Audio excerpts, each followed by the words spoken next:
बरतिया दुश्मन अड़गे, दोनों तरफ ले हिंसा भड़के, चिरहुला के वो मैदान दिखे महाभारत के समान, चिरहुला की वो मैदान।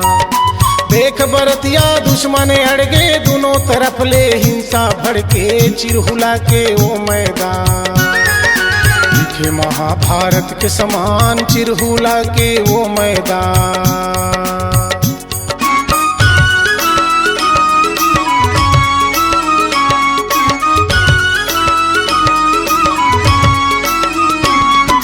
मारो मारो मारो मारो भुजबल महंत कहे ललकार, छूटे बरतिया तैयार होके, हाथ धरे तब्बल तलवार, महाभारत कस दीखन लागे। दोनों तरफ चले हथियार, मैदान माँ धुर्रा उड़गे, धरती होवन लागे लाल, शेर यसन भुजबल जी गरजे।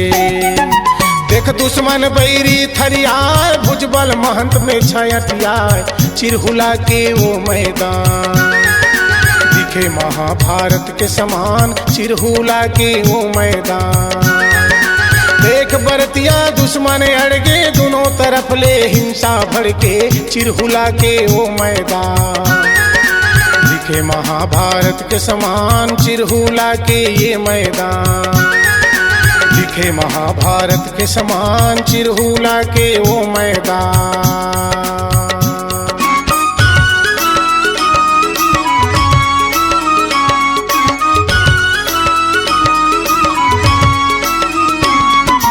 बाप बेटा दोनों पीठ जोड़ के सनासन तलवार चलाए, ककरो फुटगे मारी कोनी, ककरो मुड़ी ले लहू बुहाए, साफ नजर दिखे मैदान। दुश्मन बैरी भाग पर आए, विजय घोष के शंख बजावे, सत्य नाम है सार हो जाए, सैकड़ों मादर बाजन लागे। जय हो जय भुजबल महंत बाजे, जहाँ से भी जय संग, चिरहुला के वो मैदान दिखे महाभारत के समान, चिरहुला के वो मैदान।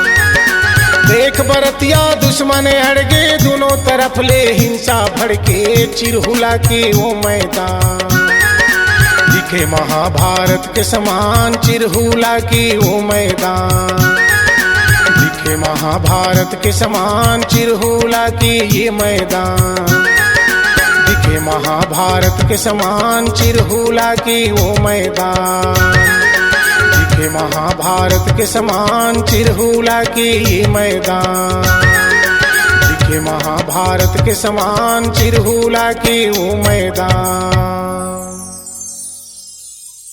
राजमहंत भुजबल दास जी द्वारा असामाजिक तत्वों के व्यक्तियों पर विजय प्राप्त करने के पश्चात ग्राम चिरहुला के नैपलिया गौटिया के यहाँ विवाह के रस्मों को अदायगी कर सम्मान पूर्वक धार नवलपुर लौट आए।